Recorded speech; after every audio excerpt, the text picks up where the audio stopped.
accountability, realizing that it's not just you. Like if you mail it in one day, it doesn't affect just you. It affects Oh, you. it's tethering the people together. It's tethering a team together, saying if I don't perform well in this job, Matt's not going to get what he needs out of his role, and vice versa, and the customer's not going to get what they need if I don't bring it today either, right? I'll just give one key takeaway, from this event.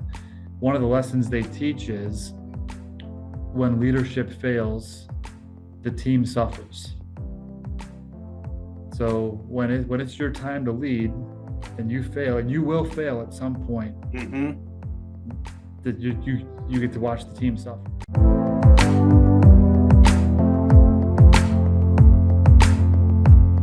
Welcome to the Owner's Journal. I'm Kurt Zelch, host of the Owner's Journal, president and CEO of Leap Business Advisors. I'm a little extra excited today because I enjoy conversations with owners that are down to earth. And in my opinion, it doesn't get much more down to earth than Matt Aston, president, founder, and CEO of GPRS, a company that stands for what, Matt? It stands for Ground Penetrating Radar Systems. So hopefully you see what I did there. Down to earth, ground penetrating. I'm not the best comedian on the planet, but this is a fascinating company, which I think the founding is a great story.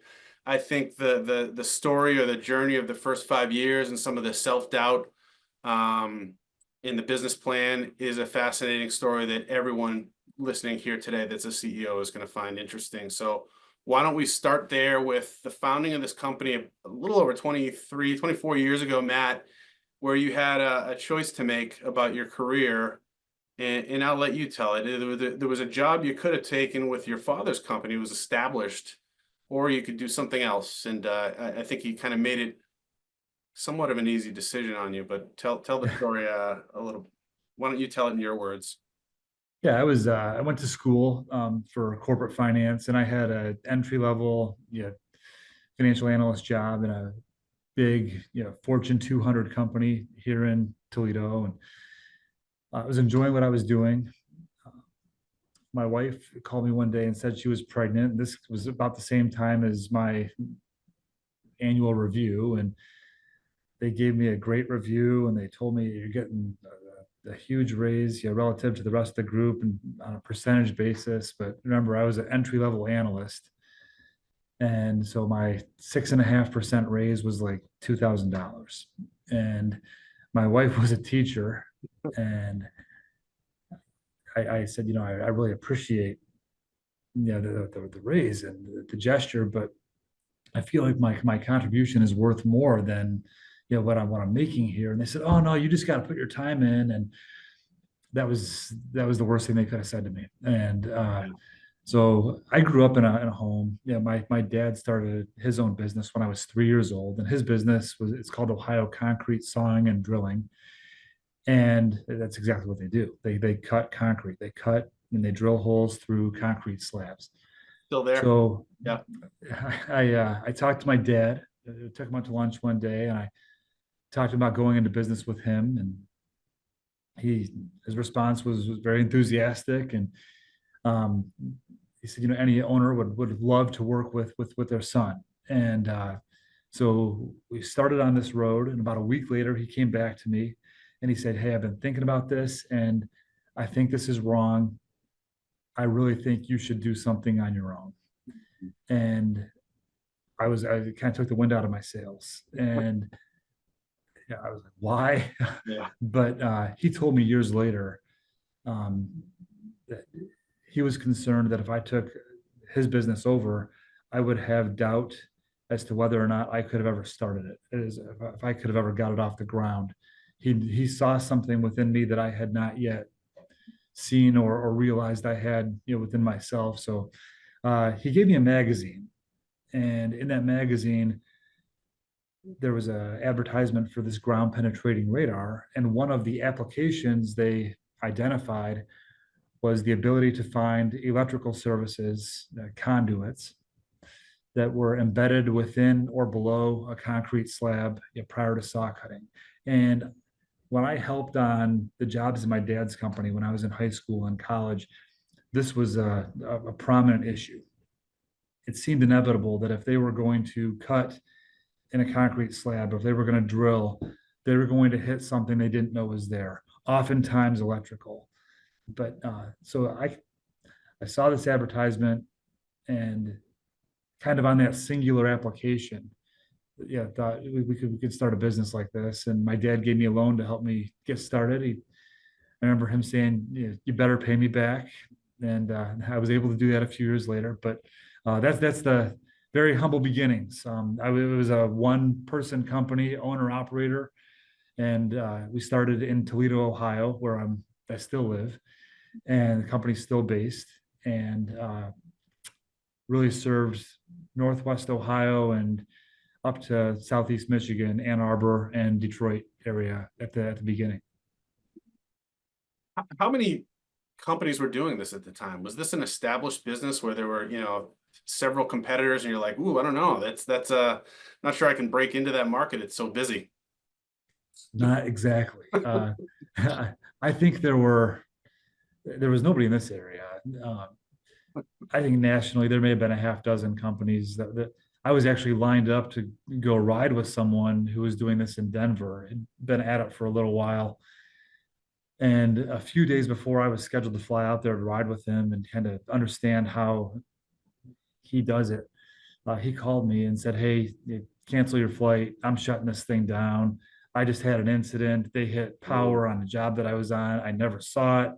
And, you know, this insurance claim is probably going to put me out of business." So um, he goes, "I would really encourage you to think twice about starting a business like this." So with that, I marched on. Yeah. I'll tell you, that's something I'm glad you brought light to the whole liability thing and lawsuit issue. I'm seeing that a lot in real estate right now. There's a lot going on in the real estate business right now with lawsuits and over commissions and whatnot, but this is a different story. This is, there's a lot of risk in your business if something goes wrong, if you don't follow the safety protocols, you don't train up your staff right. It takes a certain kind of person to get into a business, number one, that's not very established, doesn't have a lot of competitors. But number two, one that involves a lot of liability and risk of injury, right? So why did you still decide to push on from there? Like, what made you think, oh, hey, I can handle that? So part of it, Kurt, I mean, it was that reality that you just talked about, that there weren't a lot of people doing this. It felt like an opportunity to go in on the ground floor and create something. And that idea was very appealing to me. That we could really establish ourselves as a leader in this space instead of following along the lines of any other businesses that were more established. You're right about the liability issue. In our service, we're either right or we're wrong, and our reputation is really, with any one customer, it's as good as the last job that we did for them. Yeah, if we're wrong, they're gonna say, "Hey, look, I hired you. You guys are charging us for your service, and we didn't get the value that we expected." So, fortunately, that those incidents are pretty rare. Our reported incident rate last year, we did about 160,000 jobs in 2024. Wow. And our reported incident rate was 0.14%, where we had a problem on one of the jobs that we did. So 160,000 jobs. I'm imagining some of that's repeat business and large clients that say, you did a good job here, do it over there. But I also hear that you may be pretty well diversified at this point in your career with your client base. If you lose one, are you losing a ton of sleep over it, or is it a situation where obviously you care for every one of your clients, but you're not too worried about losing just one of them because you have so many that you're doing a good job for? Yeah, you don't. I don't want to sound arrogant when I say this, but it's true. You don't get to the point where you're able to do $160,000 jobs. If you make a habit of losing clients. So Great we point. we really, yeah, pride ourselves on elite level performance, and uh, we do things differently to try to widen. We have a saying within our company called "widen the gap," uh, Oh, I love that. Love where we've built a nice lead over our competition in terms of size, but also in terms of performance as well. And we don't want to be content with what that gap is. We want to continue to grow and expand that gap, really run up the score, if you will. But we are diverse. We've got people in 54 cities now, throughout the United States. We've got nearly 500 people in the field, throughout the United States, and we're probably 5 or 6 times the size of our closest competitor. That's fantastic. I think this is a good segue. This, you made me think about the high performance teams. You just mentioned it, and it's now starting to make sense.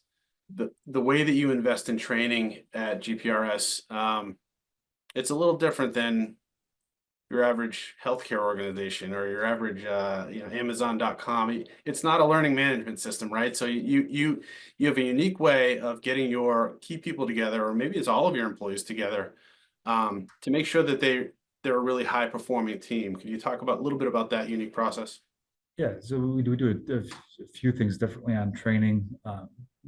We're very intentional about training our project managers, our field team who are responsible for delivering our services, and we go through a mentorship program and almost like an apprenticeship program where, before they're released to do any work on their own, they're riding with senior project managers and really not just getting an understanding of how the work is done, but also how we communicate, how we report on our findings, how we put the marks on the ground, how we put the marks into the deliverable, to our customer. But beyond that, we're this year, in 2025, we'll break 200 million in revenue for the first time. We're not stopping there. We think that we can grow this beyond $1 billion in annual revenue. And as we are on that run of growth, we realize that there's going to be a lot of opportunity for advancement within our organization. So instead of just, when those opportunities arise, plucking someone out and putting them into a managerial role, maybe they have no managerial experience. We started a leadership development program, several years ago, where people can apply for it, and then they can advance through the program as they're selected to do so. And one of the unique experiences that we offer is at the second level of our leadership development program. The capstone of that second level is a 30-hour program with it's a simulated Navy SEAL Hell Week. I went through this in 2019 with a group of guys that I work out with, where one of my buddies came to me one day and said, "Hey, do you think we could find a dozen guys or so to go through a 30-hour Hell Week program put on by a couple Navy SEALs?" And I thought about it for a minute, and there's a group of guys that I work out with as part of F3. For anyone familiar with F3, but we went through this program. It was one of the best experiences of my life. And during the program, there was a point where I just realized, hey, we've got to bring this to GPRS. This is too valuable. We can really create some people to push past their self-imposed limitations, through this experience, this 30-hour simulated Hell Week experience. So we've been doing that since 2020. So we've put 5 classes through so far, and we'll send another class through this year. We've actually sent one class through a second phase of the Hell Week experience, which was about a 60-hour program instead of a 30-hour program. This isn't, this is I guess a plug, not meant to be a shameless plug, but I think when I hear Hell Week, when I hear Navy SEAL training, that I think there's 2 ways that can go for your employees or your key people, right? There's either, "Hey, Matt, we talked about this in the pre-call. Hey, Matt, this isn't for me. I don't know if this is something that I'm going to enjoy day 2 of," or it's your experience. I think what you're finding is almost everyone, if not everyone that you've sent through this, says what? But there's make no mistake, uh, the people that we are sending through, many of the people that we are sending through this program, would never get through day one of Navy SEAL Hell Week. um, what it is, Mark McGinnis and Rick Joslin are the two SEALs that run this program, and they recognize the group that they're working with pretty quickly, and they want to move them from where they are at to that point plus 20%, plus 30%, depending on what the commitment of the group is. So they see what they're working with and they're going to adjust the program a little bit. There's basics that every group's going to go through, I think, but they're going to adjust the group and push them beyond whatever limitations they perceive that group has. So every group may not go quite as far. The program might be altered a little bit to accommodate for some of the group. But yeah, I've had several conversations with people that said, Matt, look, I've really enjoyed this leadership development program, but I'm in no shape to go through a 30-hour Hell Week program put on by a couple of these guys. And some people have, we don't force anyone to do it. And some people have decided to pass on it. We don't hold that over their head. And others we talk to, and they say, you know what? I'm going to try this. Yeah, we've sent 100 plus people through this program in our organization, and not one person has regretted it. Everyone has come out on the other side saying, I can't believe I did that. What a phenomenal experience. There's bonds that are created in suffering together. And oh yeah, and suffering together, yeah, for sure. Yes, the close-knit relationships that are formed with the people that go through this class together. They come out on the other side and they're stronger and they care more about the people they're working with. They seek understanding with people that they work with in different departments that sometimes there's conflict. So it's done wonders for our culture, and it absolutely shifts the mentality where what seems hard before you go through the program, it doesn't seem quite as hard after you've done something like this. You're answering the question I was about to ask, which was how does this translate to happy customers, better job performance, job satisfaction? And I think you just answered it. It's okay. I think I can do more, or I can do better. It's intentionality. It's accountability. Realizing that it's not just you. Like if you mail it in one day, it doesn't affect just you. It affects it's tethering the people together. It's tethering a team together and saying, if I don't perform well in this job, Matt's not going to get what he needs out of his role, and vice versa. And the customer's not going to get what they need if I don't bring it today either. Right. At the risk of offending, Mark or Rick, I'll just give one key takeaway, from this event. One of the lessons they teach is when leadership fails, the team suffers. So when it's your time to lead and you fail, and you will fail at some point, that you get to watch the team suffer. That's not fun. I'm not going to say the word, but sometimes most of the time things flow downhill. It happened. It happened to me. I mean, early on when I was going through my program, 10 minutes in, I made my first mistake, and I got to watch my team suffer while I called it out for them. Yeah. Wow, what a lesson! Unbelievable. Makes me think. Early on, you and I had a conversation earlier about your first 5 years at GPRS when you started this company. You're a founder, right? Which is, I love talking to founders that are, especially 25 years, into it. But in those first 5 years, your confidence wasn't always there, right? You didn't always think, did you think you would get anywhere near this level of success? And what would a program like this have done to your confidence, or done to your mindset back then? It's two questions, I guess, in one. I have two sons. One's a senior in college, one's a freshman in college. And when this spring semester is over, I'm actually putting my two sons and a few of their friends through this Oh, and their through friends. this That's Hell Week class, wow.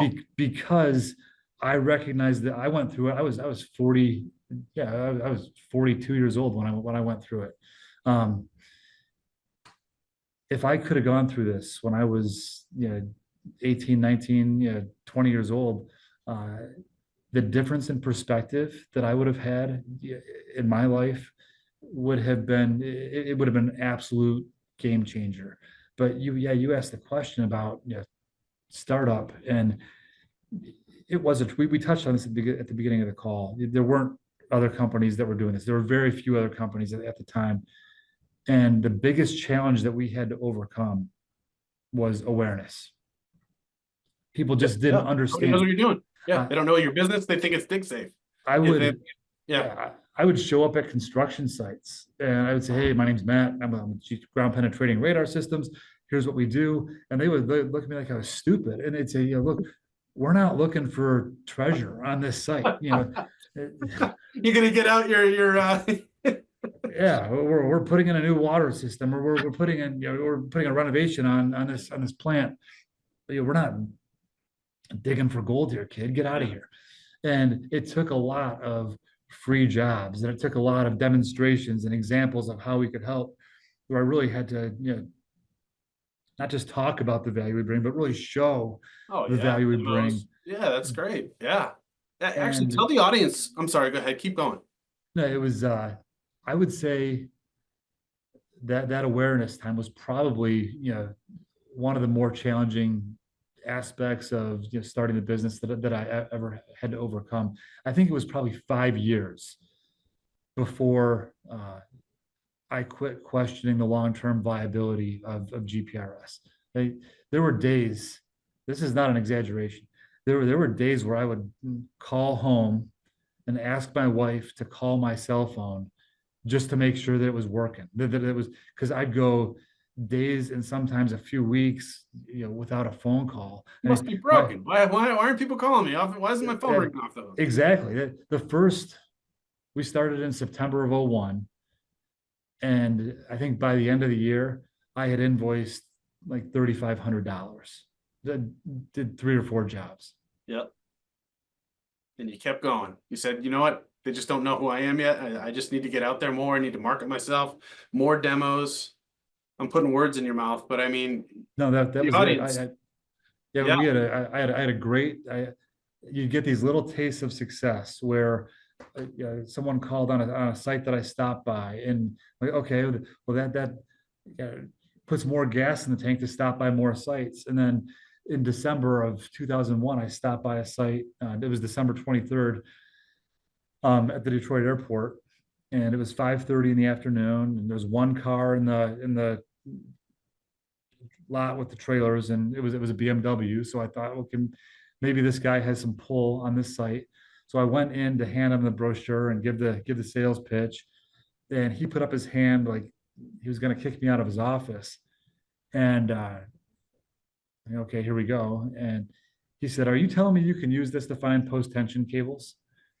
I said, "Yeah, it's like a primary application. Post tension cables, it's a method of reinforcing inside of a concrete slab, similar to rebar, but a little different, a little more complex." And I said, "That's a primary application of this technology, what we can do." And he said, "All right, this is the Westin Hotel at the Detroit airport, at the McNamara terminal, at the Delta terminal." And he said, "We've got to drill a few thousand holes in this building. There's uh, the architect just changed the location of all of the plumbing systems on us. So I've got to drill for tubs, toilets, drains, water lines in every bathroom. This is a 400 room hotel." And that was on a sales stop 3 months into business with about $3,000 in total revenue build at that point. Um, I probably gave 5 or 6 demonstrations on that job, and it turned into about 8 months worth of work where I was on that site for 8 months, 3 or 4 days a week, over $100,000 in revenue, from an unannounced stop on the way home at 5:30 in the afternoon on December 23rd. Uh, the cool part about that story, this is the first time I knew God was looking out for my business. Uh, every single time I went back to that site, there was a guard at the entrance to that trailer lot, but he was gone when I stopped by on December 23rd at 5:30 in the afternoon. Yeah, that's when you say, all right, there's something, there's something going on here That's beyond right. me. Yeah, Right. things are aligning. Tell me, I think, there's got to be a story in there where at some point you said, all right, this is viable. This is starting to take off. And it's starting to take off because I want to know if there's another key ingredient or key person in your company that you said, well, because I got him or her or them. Yeah, I think I think we can scale. I think the founders that are listening to this podcast right now are gonna say, well, how the hell did he scale? It sounds Yeah. like he was going into a building and he was spending time in a building and he had self-doubt, but how did he get to 500 employees and know that it was viable? We're up to 800 employees 800, now. excuse me. And but you hit on it. As you were asking the question. It had a lot less to do with me than it did the people that I chose to surround myself with. And I cannot tell you how blessed this company was early on to be able to bring in, some of the people to help me start this business. And we didn't start them, working with me here in Ohio. The first guy, but he was 120 miles away in Cleveland. That's interesting. When we hired them, we thought, okay, if we're making this work in Toledo and Cleveland at the time, what other cities could we do this in? Well, we could do this in Chicago. We could do this in, Florida. We could do this on the West Coast. And so I hired my friends, the people that I had a high level of trust in, and I did not watch over their shoulder. The last thing anyone will ever call me is a micromanager. But that's Uh, one of the keys that you got to hire someone you trust. Yes, you're not gonna micromanage, but you're not gonna just throw someone out there that you really don't think that it has your best interest or the company's best interest in mind. and what I did, Kurt, is I gave them real incentive. I did not give them any equity stake, any direct equity stake in the business. But what I did is I put them on a very incentive-driven compensation model where I knew that when Jamie Harmon went to Washington, D.C. to start our operation on the East Coast, Mm-hmm. he had nothing. I mean, he had a box of business cards, he had the equipment he needed, and he had a few brochures. We never sent out a press release, we never sent out a mailing, we made no announcement. That was absolute grassroots effort where, yeah, we packed up his truck, he moved his family, went to that area. And on day one, he went out and he started knocking on doors. He started stopping by construction sites, throwing his truck in a parking garage, bringing his hard hat with him, throwing his vest on, walking onto a site like he knows where he was going, meeting with the project manager and the superintendent to talk to them about what we do and how we can help. And those are the guys that there was about eight or nine of us in 2008, and we were all in different cities, and we just didn't say no. We had each other's back. And if Scott Clay called someone, and Scott was in Dallas, and if he called Jason Walker, who was in California, and said, hey, I need help, Jason was on the next plane to Dallas to help Scott out. And that was reciprocated throughout every single guy in the company. We had each other's back. We were fully aligned, and we just, at some point, we came together as a group of guys, and we said, hey, we have an opportunity here. We're a single man in 7 or 8 markets around the country at that point. Let's keep casting the net wide. Let's establish our footprint, but at the same time, we've got to start building depth in each of these markets. How do we go from having one person in Southern California, and now today we have about 40 people in the field in Southern California. That's our largest market. So what started out with a few guys has become this network that yeah, we have nearly 500 in the people providing the service on a daily basis today. Well, I'm hearing a formula here or an algorithm, right? And what I kind of asked you was, all right, how did you go from self-doubt and is this a viable business to finding the right people and knowing that you could scale? What I heard was trust, high trust people. You had a friend that you trusted.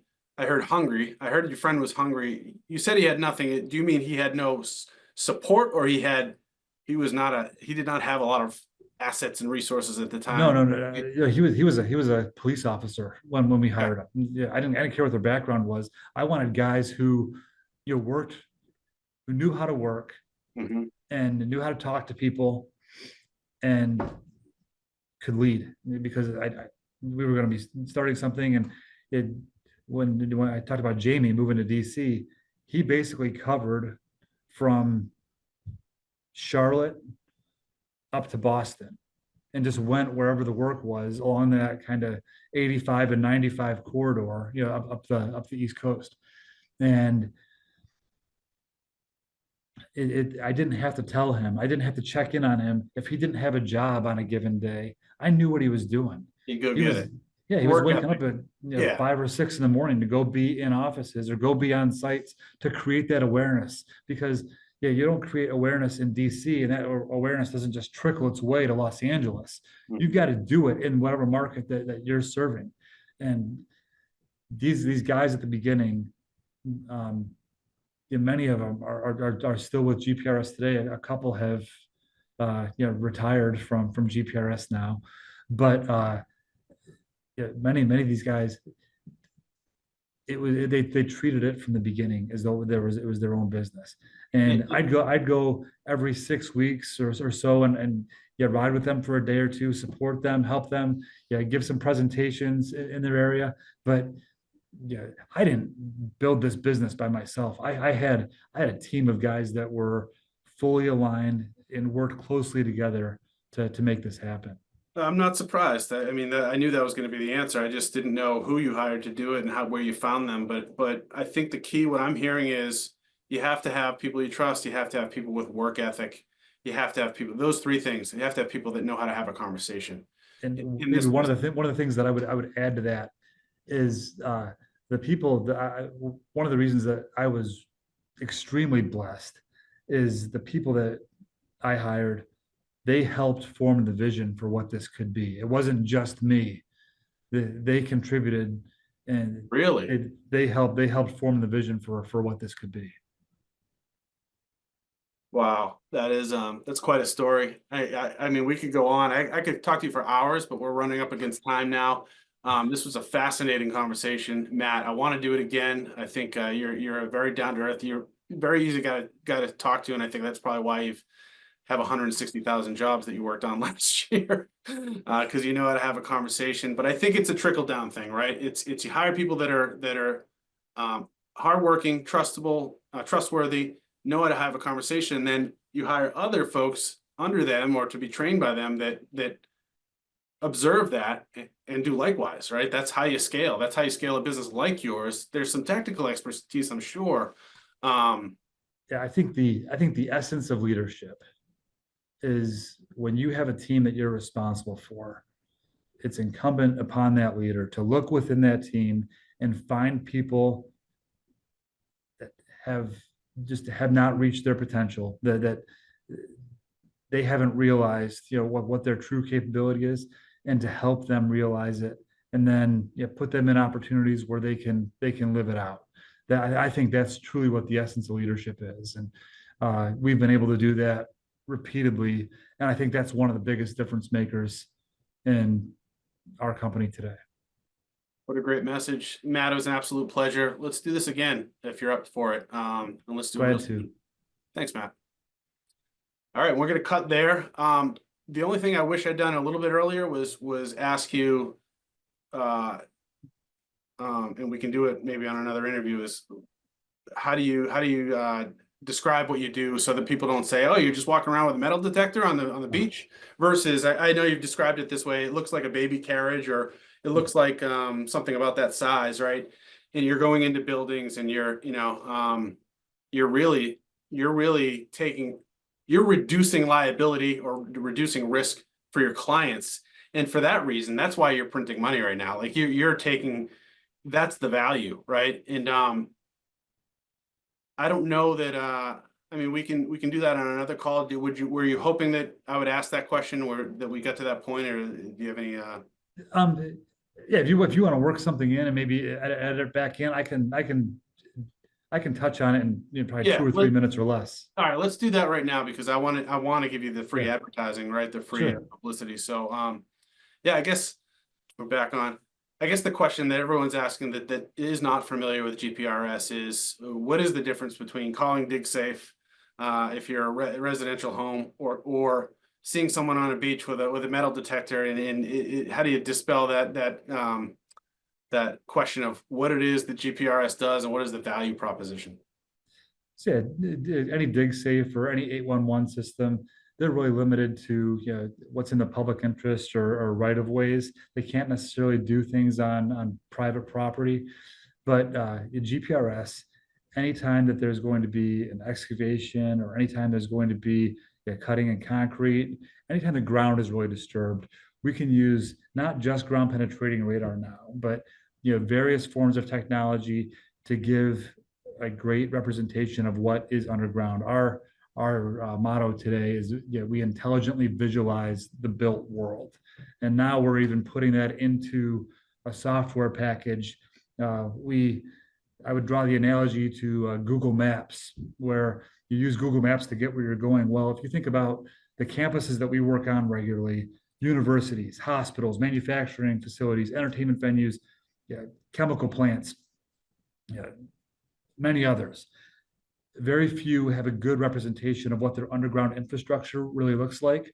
So we are, for these facilities, we're creating permanent records using our technology and putting it into a software that they can subscribe to show an exact representation of what their underground infrastructure looks like at their site. Ooh, that sounds like the next phase of your business right there. That sounds like a business unto itself to me. I What an told you, Kurt, opportunity. we're going to go to $1 billion in revenue and beyond, and this is what's going to set up the next few decades of our growth here. I can see it. I can see it. Just what you're describing. You got into a business that was unique and not heavily invested in or even with a lot of competitors at the time. This next phase, I think, is even more unique. I wish you the best. This is an incredible company. Then you just keep finding ways to scale it and to make it more valuable to its clients. It sounds like you're reducing your clients' liability. We talked about that at the beginning. You're de-risking projects for them.